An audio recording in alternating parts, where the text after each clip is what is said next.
What's up, everybody? Chris Jacobs here for Optima Batteries High Performance House Calls. And today we're hitting the drag strip. Let's head out to New Jersey and check in on Anthony and Michelle Bongiovanni of Bongiovanni Drag Racing.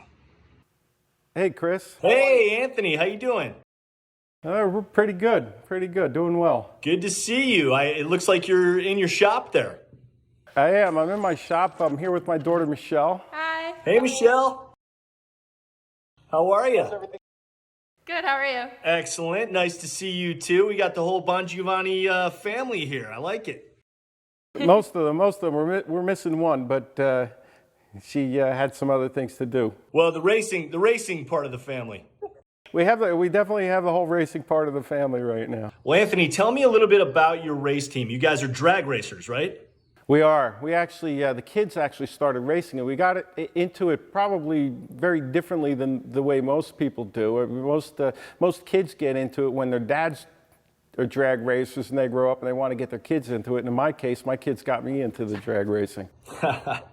So it's kind of the other way around. So talk to me about how you got your start and when you first started racing, what were your first couple races and what were your results like? Michelle and I actually went down to watch a friend of mine race, somebody that I knew in business that I've been close with ever since. And I had never been to a drag race before, but I've been a car guy forever. I just absolutely love cars. And we went down to watch him race. And Michelle was with me at the time. She was 8 and just had a ball. We went to Raceway Park, which is a very famous dragway in New Jersey. Unfortunately, they closed it down now, but we got to watch the race. We were there during a national event, so it was very exciting.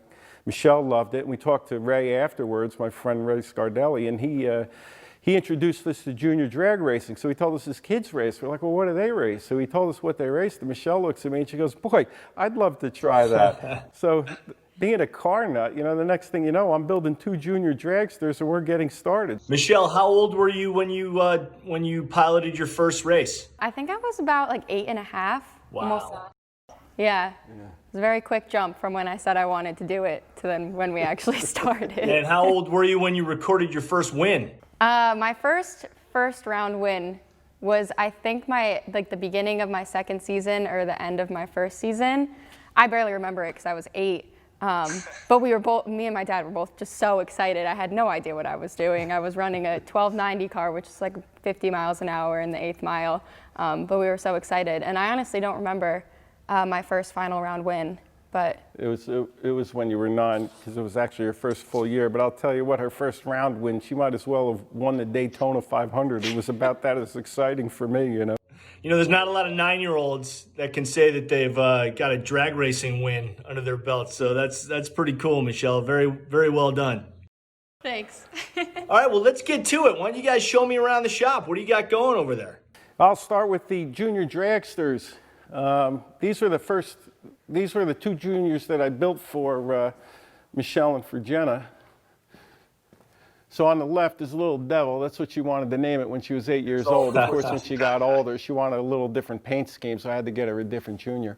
But and then this was my other daughter, Jenna's junior dragster, high maintenance. And I could actually never bring myself to selling these juniors because we created such great memories with the junior dragster program. It was wonderful. My very first race car that I built, I sold to a good friend of mine that still races with us. But the next race car I built, which happens to be Michelle's car, is this 2008 Super Stock. This runs Super Stock class. So this car makes about 950 to 1,000 horsepower. It'll go 0 to about 150 in 8.5 seconds. I actually started her in Super Stock instead of stock because it's a big tire and it's got a trans brake and it's got an air shifter in it. So it made it more similar to the juniors, whereas in stock eliminator cars, you actually have to shift it. You have to run a small tire so it's not as planted to the ground, and you can't run a trans brake. I built this car for my daughter, Jenna, and got it all finished, brought it to a local racetrack by my house, ran it down the track. I was in it, fortunately. Crossed the finish line and the car burst into flames. Oh, wow. There was a fuel sample valve that was defective. It pushed the O-ring out while I was going down the track and spraying fuel all over the motor. And as I crossed the finish line, the header touched off touched off the fuel and the car started on fire. But the sad part about it was the track's fire equipment wasn't working. Oh, man. So it literally burned down to the ground, and I had to rebuild it all over again. But the next car I built, I'll actually show you in a minute in the dyno room, but this car right here, while we're standing next to it, this is a 2016 Cobra Jet. We built this for the factory stock showdown with NHR Rally. We've also run it in the Supercar Series with the NMCA. We were competitive in the beginning, but I'll tell you what, that is a tough class to run. We actually just built a new motor for it, and we're looking forward to be competitive when we get it back out on the track. But this is an absolutely phenomenal class. And what are you running in that car? So this car is actually running a 5-liter motor, 2.9-liter supercharger. This one's making about 1,400 horsepower. Wow. And this will run, I mean, right now the competitive cars in this class are running almost 180 miles an hour in under 8 seconds. They're running 70s, yeah, they're incredibly fast. This is my my super stock car that I run. I used to run Michelle's car, and then I built this super stock car. This is a 2014 Cobra Jet, and I've had a lot of success with this. I won the national event in Epping a few years back. That was actually the first national event I ever won, so that was thrilling for me, and as well my daughter Michelle, she was with me. But this car's a lot of fun. This car runs about 830s at 165 miles an hour on a good day when we've got everything tuned up the way we need it to go. And you've got the 5.0 in that one as well? That's a 5-liter motor as well. And the same supercharger? The supercharger in this car is a 2.9. It's it's even larger. Wow. We actually have a 2010 GT500. This car is a ton of fun to drive. It's actually a street car. It makes 1,000 horsepower, which is absolutely insane. And I have to say the car is evil. I have a lot of respect for it on the street, and I don't let anybody drive it, including Michelle, and she's pretty good at driving stuff. But it goes. I haven't put it on the track yet. I don't know that I will, but it certainly has been an awfully fun street car.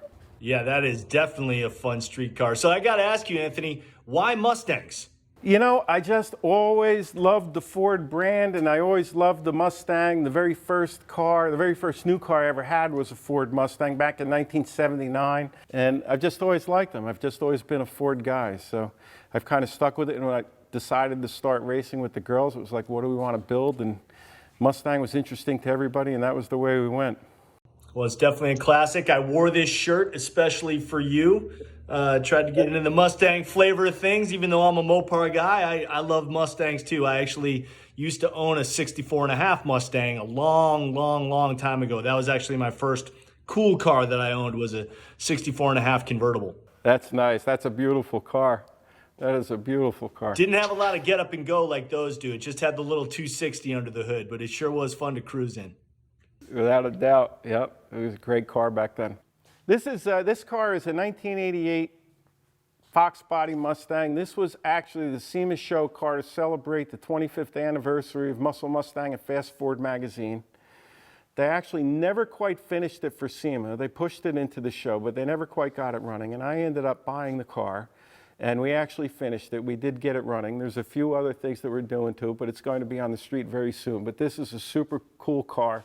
It has a Kazi engine in it, which is really sharp. I love the Fox bodies because it reminds me of high school. Those were my high school years. And, you know, when that 5.0 first came out with the louvered taillights, I mean, that was it. If you had one of those, you were definitely cool. When I had my 79, I remember when those cars came out, and I was like so envious. It was like, I want one of those, you know. You got some really rare ponies in your collection. That's great. Two of only 50 and one of 100. That's amazing. Yeah, we have quite a few sitting here. I didn't have a Mustang at the time I started drag racing, and now I've got a whole bunch. You definitely do, and a good bunch also. That is so cool. They all have a little story behind them. Of course. All right, now come on, Anthony, stop teasing me. Let's get to that dyno. Right here's our dyno setup. So on the left, on the two monitors there, we have our dyno gear, right, our computer to manage everything. Ricky, go ahead and get set up with that, if you would. All right, go ahead and fire it up, Rick. Oh yeah, we'll be able to hear it. Yeah. So Ricky's got that fired up. He's gonna get the car rolling. I'll give him the high sign, and then he will go and do a pull. Yeah, and you let us know what the numbers are. Set on.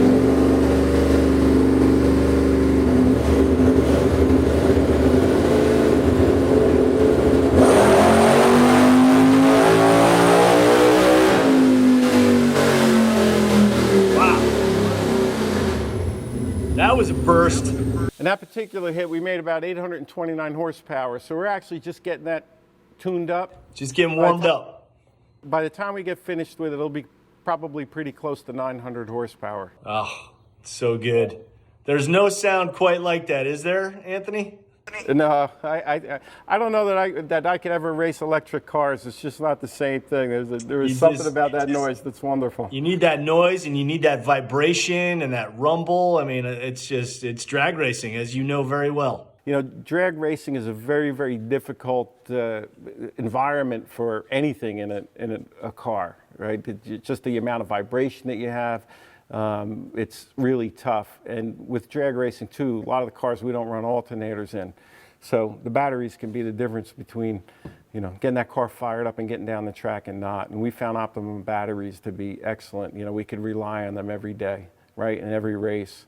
And it gets a little nerve-wracking when you're going rounds and you're doing, you know, 3 rounds within, you know, 15 minutes when they're doing a round robin, and you just need to make sure you've got enough power to get down the track. So that's why we run Optima. Yeah, and you know what? That's a great distinction to make. There are no alternators in those cars, so you're only drawing power from your battery, and it's got to be rock solid, and that's where Optima comes in with that support every time. Their technology is amazing. We've been with Optima for a long time now, and those batteries have never let us down. Anthony Bongiovanni Racing, how can people find you? What are your social media channels? We do have an Instagram page, and also on Facebook we have a Bongiovanni Racing website, and pretty much everything that we're doing you can see right there. Amazing, man. I know everybody's going to check that out. I will definitely be keeping tabs on you. Looking forward to you and Michelle getting back out on the drag strip as soon as possible. Anthony, thank you so much for the shop tour, man. Chris, thank you so much. Good to see you. Good to see you. Anthony, Michelle, you guys take it easy. Have a great one. You too. Thanks, Chris. All right. Goodbye. See you later.